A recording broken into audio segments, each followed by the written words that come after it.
Hey guys, Ryan Earnhardt here from CreativeSoundLab.tv. Today we're going to be checking out what it sounds like to use a spinning speaker behind me to record a guitar cabinet. Here's what it sounds like.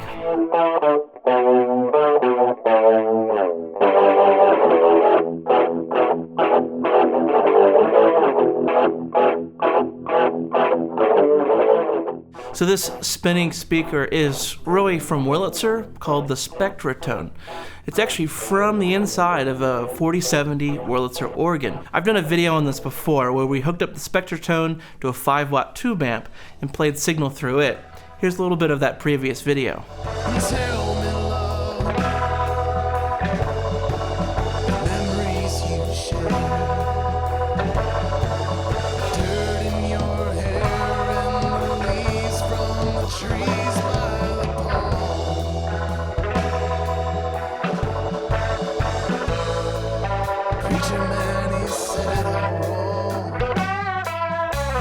So in that video, we played signal into this thing.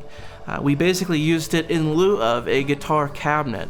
So we hooked the amp right into this as its speaker. But today we're using this as a microphone. We're using it in the same way that we use a speaker as a sub-kick on a kick drum. You know, dynamic mics are just small speakers. They're a moving coil microphone. So they have some sort of membrane and a magnet attached. When the membrane moves, they generate electricity. And speakers work in the opposite way. You apply electricity, it makes the membrane move, it creates acoustic energy. So really, speakers and dynamic mics are really closely related. We just have to hook them up differently. Now for today's experiment, I'm doing a couple different mics, the Beyerdynamic M88 and then the Spectratone speaker.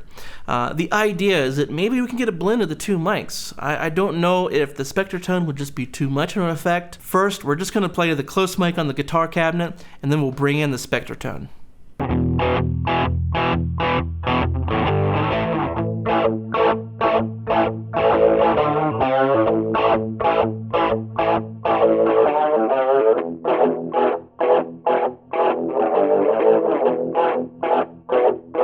Okay, so really cool. I mean, it actually sounds really close to how it does when we're using the Spectratone as a speaker substitute. So this is great. This means that I can use about any amp that I'd like without having to rewire anything. This is really cool. I kind of don't think that this particular example works so well. It's too rhythmic, there's not enough sustain. So I want to play maybe some sustained guitar notes, maybe a ballad type territory, something we would think of as a tremolo effect, but instead use this. Let's check it out.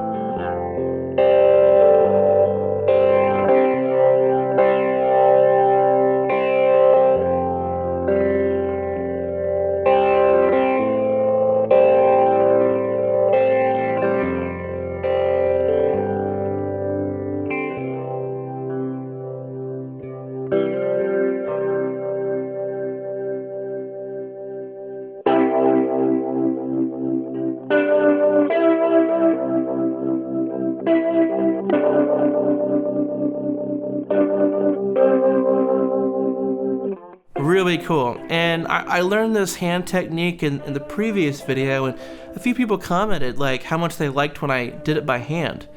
And it has this really cool phasiness that happens. But then when we get it going and I flip on the motor, literally just plugging the thing in, it sounds great. I'm thinking this might be good for something like a guitar solo, or even when I do some vocal reamping, it could be really cool. So, you know me, one idea leads to another, and I'm just sitting here experimenting. I thought, hey, let's do 2 takes. So, here it is in stereo.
Okay, now we're getting somewhere. This is really cool. I mean, this is a phase-like effect that I've never quite been able to create, and I don't know that a plugin could do this. Maybe something from like Sound Toys or something, one of the weird kind of boutique kind of plugins. But this is something it's performed, okay? This is uniquely yours when you do this, and the performer has to sit there and spin this thing to the beat and, you know, time it just right. It's a really cool effect. Now, when I was dialing in this amp, I specifically wanted to dial it in on a very kind of bright timbre. So I took out some of the lows. I was really dialing in the amp for the, you know, 3 or 4 inch speakers of the Spectratone. My priority was to adjust the amp to what the Spectratone needed, and then I chose a mic that was a little bit darker or had a little more proximity effect to help fill out that sound. I always like to try to use delay to see what happens. So room mics are a great one, any sort of stereo effect like this. And so let's see what it sounds like with some delay added to the stereo left and right Spectratone effect.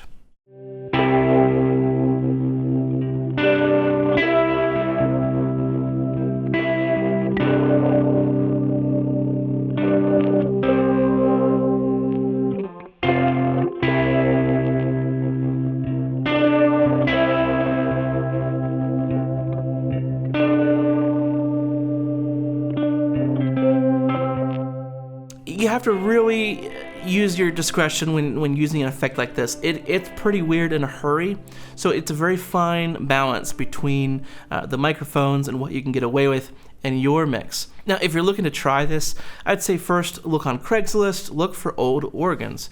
Usually around the first of the month, people are moving, they just have this huge organ, it might not even work, they just want it gone. So if you go and pick it up, you might be able to get it for free.